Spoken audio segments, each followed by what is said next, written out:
Welcome to our latest episode of Go Go Learn. I'm really excited today to have Rosemary Fotheringham with us. She's going to talk about how to combat negative thoughts and feel better during difficult times, which we all know that is a much needed topic right now. A little bit about Rosemary before we get started. She's Director of Operations at Taylored Co.Work, a women's co-working space in Kennewick, Washington, also fabulous wine country. And she has been an author and entrepreneur. She started her nutrition business in 2015, and she's written 3 books in support of her work. We'll put some links to those in the chat.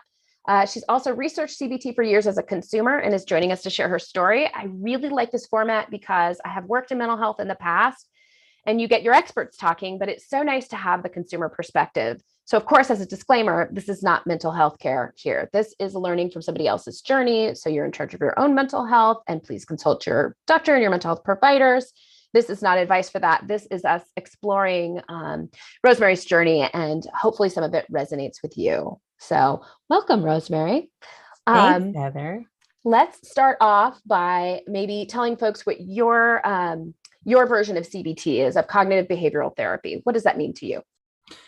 Cognitive behavioral therapy was something that I came across maybe 2 or 3 years ago, kind of by happenstance. My mom had given me a book to read, and my husband was actually going through a pretty rough time emotionally. And I said, Mom got this book for me, but I think you should read it. And he read it. His mind was blown. And then I ended up reading the book too. And it was really meaningful for both of us because he had struggled with depression pretty much all of his adult life. And I had had depression and, anxiety at times. And so, cognitive behavioral therapy is just basically the principle that if you change how you think, then you can change how you feel. And what was interesting to me in the book that I read is it's something that actually is scientifically proven to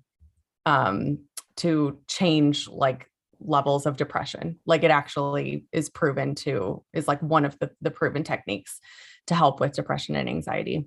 So another key part of CBT besides change how you think, change how you feel is that it encourages you to explore what's right with you about the way that you're feeling and not what's wrong with you. So a lot of the times the way that we feel, if we're feeling down or blue or anxious or overwhelmed, if we dig a little bit, we realize that that's actually the really good parts of us that are striving to be good and better and productive and helpful. And it's when we feel we don't, hit those things that then we feel sad and depressed. So yeah, that I would sum that up as change how you think, and you can change how you feel. And then also realizing it's about what's right with you and not what's wrong with you. Right. I think that's so important. We get so focused on what's wrong and taking that strengths-based approach about what's right and building on that sometimes just crowds out the parts that aren't going so well. And sometimes that's a nice route to go for sure. So how did CBT help you with kind of like rebalancing your mental health, particularly around negative thoughts, which I think a lot of us have that. Oftentimes people refer to it as an inner critic, but we typically have this inner monologue, and a lot of times it skews really negative. And sometimes it's been doing that for a long time and we kind of don't even hear it, but it's operating in there.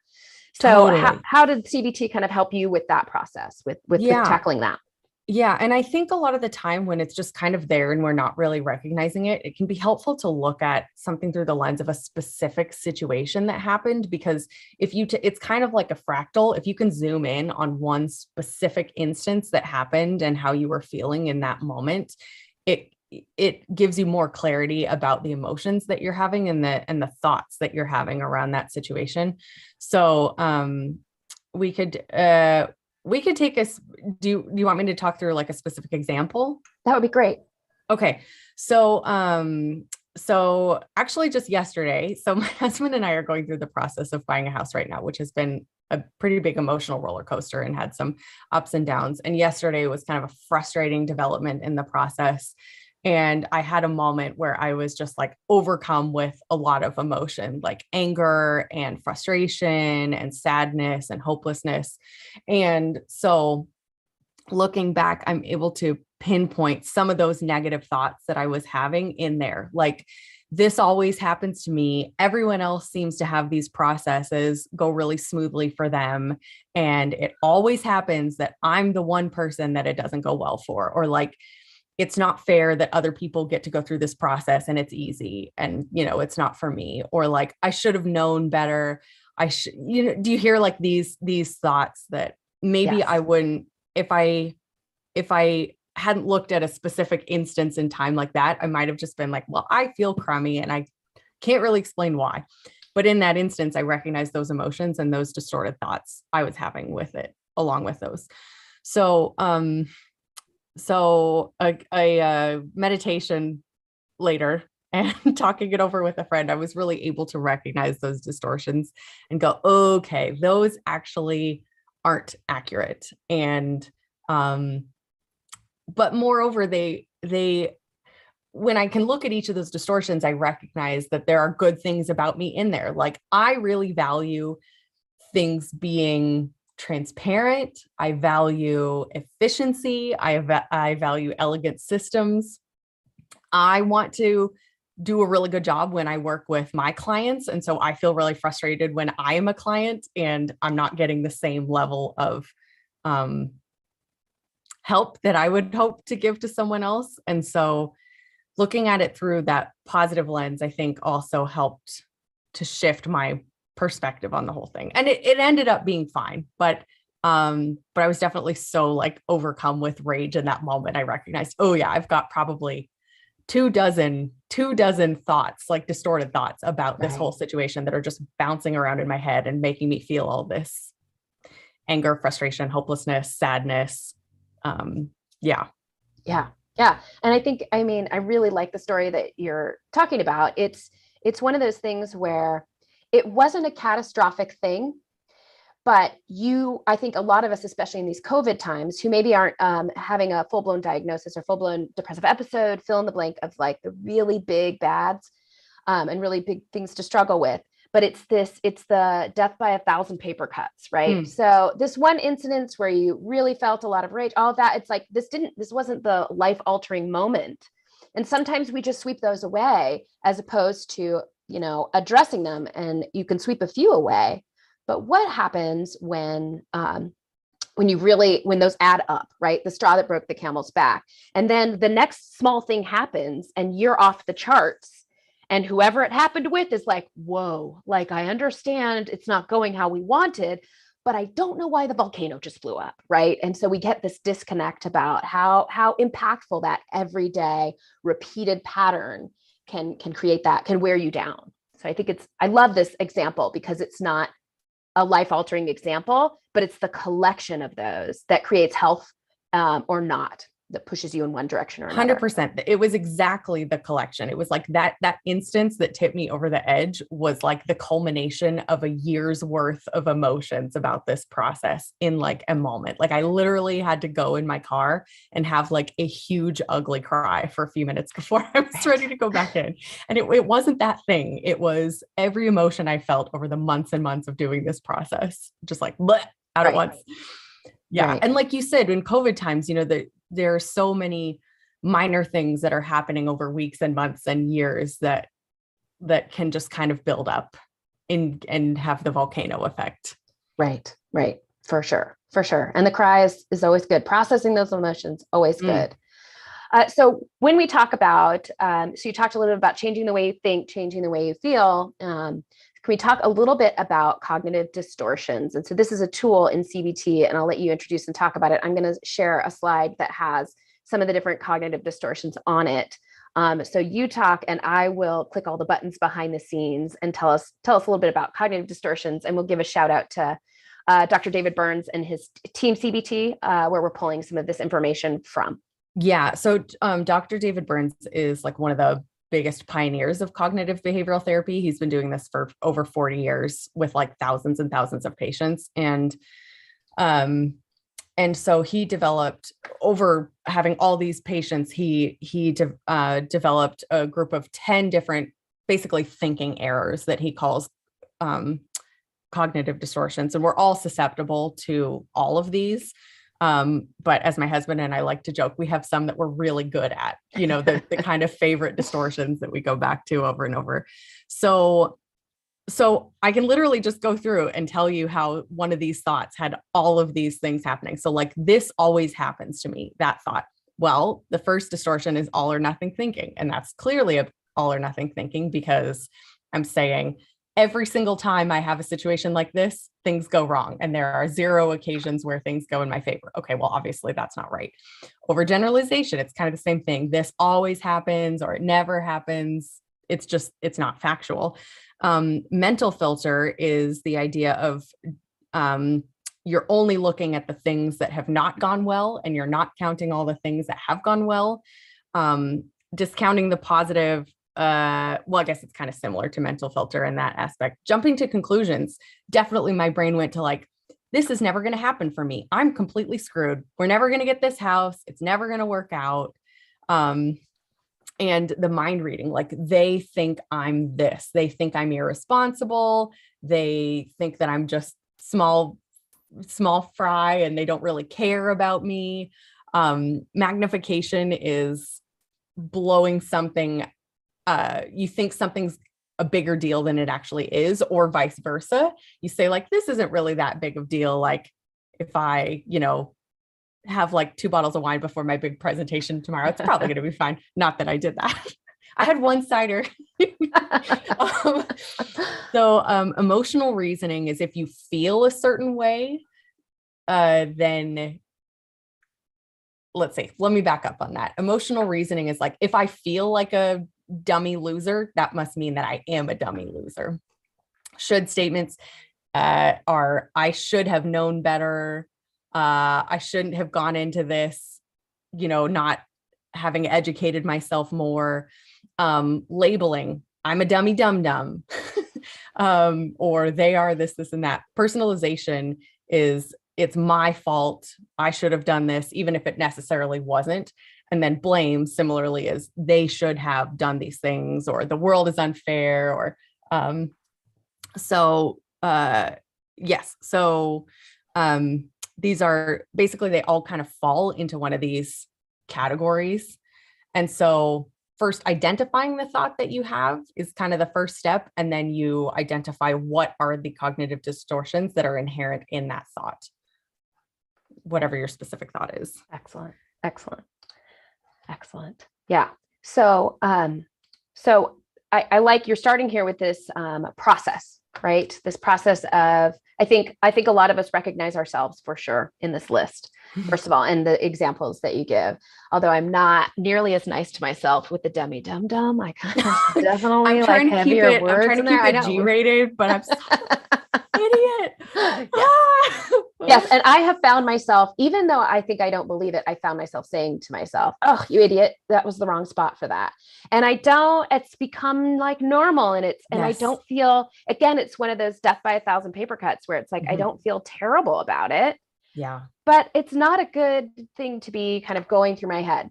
So let's take it back to, we were starting with that process, right? Yes. So you have a thought, you look at the list of cognitive distortions, take us through how you might proceed from there. Oh, yeah. Okay. So actually, let me back up a little bit because Dr. Burns actually has something that he calls a daily mood journal. So when you have an instance like this, you can first identify what are the emotions that you're feeling. There's a whole list. And so you can check off, like I said, anger, sadness, hopelessness, frustration. I'm feeling each of those at like 90 or 100%. Like those emotions are strong. Then I identified the thoughts that I was having. So like, all right, what are my angry thoughts? They should have done better. The anger comes from a feeling of injustice. So like, I'm able to identify, where am I feeling injustice? Where is that anger coming from? Then you come up with those thoughts. Then you look at what are the different cognitive distortions that are inherent in those thoughts. And then the last step in the process is coming up with a new thought that kind of blows the old thought out of the water in terms of the truth. So like when you have a thought that is more balanced and is actually more truthful than the old one, you realize, oh, I used to believe that last thought 100%, but now I only believe it like 10%. Yes, they had some errors. They could have done better. They did drop the ball in some way, but this is not a unending pattern of over and over Rosemary gets screwed over. So that last step is going through each of those thoughts and coming up with a new, more accurate, more balanced thought that defeats the initial distorted thought that you had. Nice. So in the kind of mental health and pop psychology world, there's a little bit of a risk where you just grin and bear it, put a smiley face on it, a little bit of fake it till you make it, where in some cases, fake it till you make it works. I think that's far better in calculated risk taking and skill building than it is in managing your own mental health. Yes. And I know there's research out there that says that when you just gut it out and pretend to be happy, when it's not authentic, right? It's a net negative for your mental health and for feeling good. And so do you have any thoughts on what, as you're doing kind of the worksheet and working with some of the information, talk to me a little bit about coming to the balanced thought, but maybe not feeling it yet and what that looks like. Yeah, absolutely. I know that in my past, when I've done filling out the mood journal, I have written down the balanced thought as what I thought I should believe. Yes. So, like fully positive, whereas it doesn't work if you don't completely believe the next thought. You need to change it if you don't fully believe it, if it's too much of like, haha, positivity, yay. So one of the tools that he recommends is in talking back to these thoughts, sometimes using something called radical acceptance, which allows you to say, yep, this second thought is true. Like, yep, they did drop the ball. This has been really frustrating a lot of the time. This is a situation in which I have less power than I would like. There is a lot of powerlessness inherent in the situation. However, it's also temporary. I also have a lot of great advocates on my side. These emotions are temporary. They swell and subside, and all of those things are true. So I'm not telling myself, just chin up. It's going to be fine. You don't feel those negative emotions. The situation isn't so bad. It's more like, yep, they totally did drop the ball. My anger is justified. And yet this isn't an unending pattern. It's going to be over soon. And, so you need to believe the second statement more than the first one. And if you don't believe it, like you said, it's a net negative. It doesn't really work. So you got to try over and over again until you get to the statement that does feel true.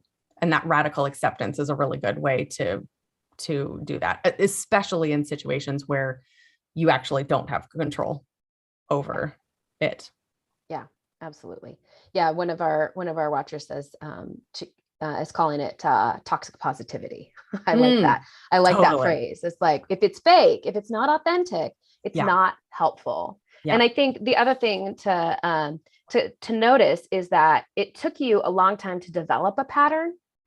So it might take a while to develop a new pattern that's more positive. And I think there is space for believing both at the same time. When you have your cognitive distortion, you're not going to flip a switch and never believe it again. Sometimes that happens. Sometimes you have an epiphany kind of moment, but often it never stops feeling totally, somewhat true, right? We're looking at this balance of putting the heavier weight on the balance statement and the lighter weight on this long standing pattern that's not going to go away with the flip of a switch. Right. But we look at habit formation and how that works in the brain. It's like, once you've traveled a path a million times, it's really easy to continue to travel that path. If you want to chart a new course, there's a lot of work that goes into that, and you don't just fall through that. It's easy to fall through the old path. And so I like this idea of sitting with both things, both contrary things being true at the same time. Our brains don't really like that, but when that's the true situation that you both believe, I won't say believe, I'll say feel, you feel that cognitive distortion and it feels true. And you can see that balance statement and it also feels true, even if they butt heads, and hold those two together and realize that you're trying to make the choice towards the balanced one, right? Set that intention. And then how the emotions follow suit. Sometimes it just takes time. It's like a call for me. It's a call for patience, patience to be like, you're rewiring how you think about things. And it takes time and it takes repetition and it takes persistence. I think it's it's important that people are like, well, I tried to challenge the thought and my life hasn't become 100% better. I think we're getting back to that toxic positivity, like off, or, just put a smile on it. So I think that takes a little bit of time. Have you found any kind of time frames or what time looks like in terms of practicing when you started practicing balanced thoughts? Oh yeah. I mean, these techniques, they're so helpful, but this book that I recently read, which is like his updated book about it, he talks a lot about relapse will happen. That's part of it. It's to be expected. And so a lot of people have this euphoria of now I'm fixed and this will never happen again and la la. And then when they relapse, they're like, I knew it.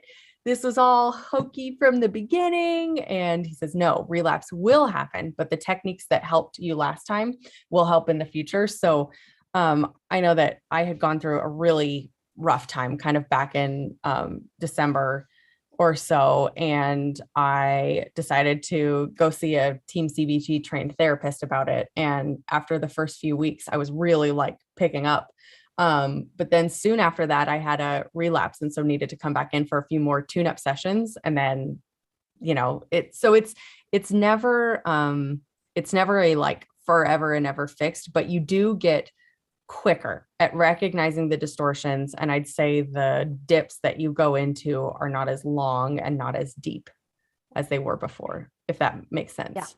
Yeah, it makes sense. What it sounds like is it's a skill that you can develop, a tool in completely your toolbox. A skill. Yeah, it can be learned and it takes practice. And I think it really helps to know what the distortions are because you can recognize them a little better and go, okay, I know at least at a head level, I can tell that this thought is distorted. So even though it feels really true, I know that it's distorted. And so like, let's start to examine and kind of how can we defeat that initial belief. And I think key thing that I want to mention here is especially with those emotions, when you talked about having, here's the initial thought that you believe and the second thought that you also believe, it's easier to let go of this first thought you believe when you see the things that are good about yourself in that. So like that anger that I had is because I have a really strong sense of justice. That's a great thing about me. The hopelessness is defensive against getting hurt and not having the outcome that I want. These are all things that my body, my brain is doing to like protect me. And so I think that is helpful too. I value justice. I value treating my clients with, a degree of respect and staying on top of things. And I think that's respectful to them. And so, the point is that those emotions, they show what's right about you too, the things that you value. And so if you were to just say like, great, I'm going to turn off that anger and feel zero. Well, what would that mean? That would mean that a company I was working with dropped the ball and I'm just going through life blissfully, like, that's cool, whatever. I don't care about that. Well, that's not authentic to who I am. So I can hold those two thoughts simultaneously. Yes, they did drop the ball. Yes, I felt frustrated and angry, and that was totally justified. However, it was one thing that went wrong out of a lot of things that they have done right. And so, both of those things can be true at the same time. I love what you say about what's the positive in there. And I think we all get really focused on, how like the brain is an enemy. And I found that prehistoric lizard brain, this often the genesis of the inner critic and all this stuff. If you peel it back and peel it back and peel it back, our nature is resilience, survival, pushing towards thriving. And so there's a message behind there. It's like, it is as if a message gets off track and amplified, but it wasn't a bad message to begin with. Even the things that feel kind of negative, they often come from a place of keeping us safe. They've just gone a little off the rails. or we spend too much time in the safety bucket and not in the risk-taking bucket or what have you. But it's all coming from this survival place. So even the inner critic is trying to prevent you from experiencing shame, like stay hidden, stay safe, stay alive. We know that we know that we're still alive. So if we keep doing what we've always been doing, we know we'll survive. So I'm going to tell you to keep doing what you've always been doing. And it makes it harder to make a change because there are risks, and that lizard brain doesn't know how to predict the future if you're going to do something brand new. And so it comes with all this energy. But if you peel back and peel back and peel back, we really we're not our own worst enemy if you can peel back to that core.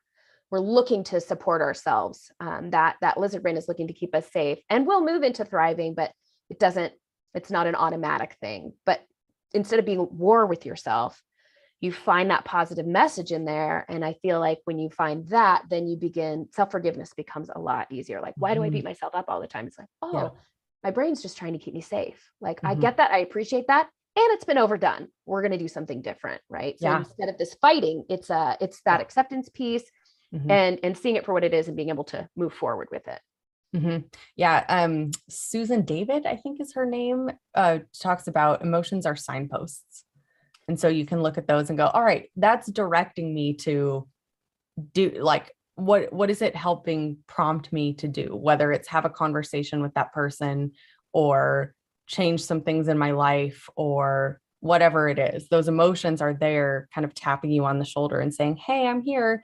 This needs to be addressed. Something's got to change. Or, the emotions can be helpful friends. The lizard brain telling us, taking care of us. As you were saying that, it kind of reminded me of one thing that I think was kind of a core principle in my years of nutrition study, is that the body will always prioritize keeping you alive today, because that's what it's evolved to help us do. And I'm kind of just now realizing, as you're saying this, the lizard brain does the same thing. It prioritizes keeping you alive today from a perspective of your thoughts. So not just chemical processes, but also keeping us safe and alive today in our actions and our thoughts. Yeah, we'll always choose surviving before we choose thriving, which is why people get frustrated. I like to look at the survival pieces. If you're not able to take the risks you wanted to or do the things you wanted to do, you usually need these days in this day and age, you usually need rest and recovery time is often what it is. But there's what's the message is the nice thing. Like, what's the real message for my survival or ability to thrive? What's the real message? Sometimes helpful, and sometimes the answer is super surprising. I know we just have a few minutes left. I wanted to address Dr. Derek Austin's question, which says, great webinar, first of all. What if I am really unsupported by my boss at work? So we've really been dealing with kind of life happening to us and all. What if there's a specific relationship that's not working very well? And I know we're low on time, but any direction you can point us in for addressing that or using CBT as a tool in that regard. Yes. The low on time answer to this is that Dr. David Burns has also written a book called Feeling Good Together that is literally CBT applied to difficult relationships. It's probably in the top 5 of most important books that I've read, in addition to this book in the first place. It's changed how I interact with people. At the core, it's essentially teaching you communication skills with empathy and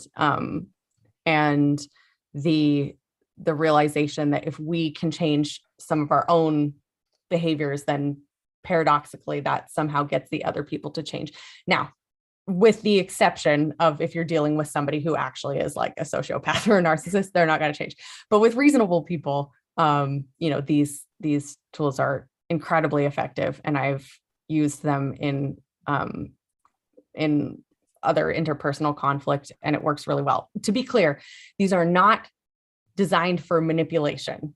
They are there to help you connect with the other person, understand their point of view, having them understand yours, and come to a point where there's more of a like shared understanding between the two of you.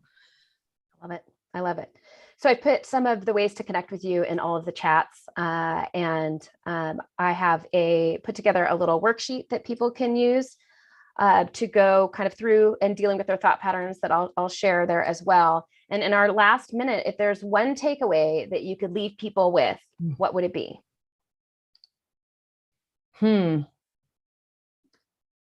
Maybe just to if you are kind of in that messy space, asking yourself, what does this emotion, like anger or sadness or whatever, show about me that's actually good, that's positive? And it can be a little bit hard to find it at first. But if there's sadness, it's because you're grieving something that you loved. That's a really beautiful thing. Or if there's anger, it's because you feel possibly righteous anger, or like there's an injustice that needs to be solved. That's a really good thing. You have a strong sense of justice.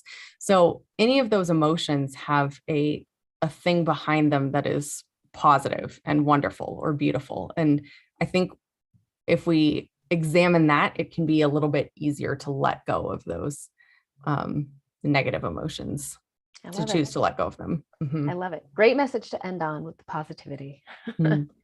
Thank you so much for joining us today on Go Learn. And if anybody wants to see more Go Learns, go ahead and follow me on any of the outlets, and definitely connect with Rosemary on LinkedIn or explore her links. She's got a wealth of fabulous things. But I can't thank you enough for talking about a vulnerable subject on a really broad and open platform. You are the embodiment of courage. This is very much appreciated. Very gracious of you. Thank you for having me. This has been fun.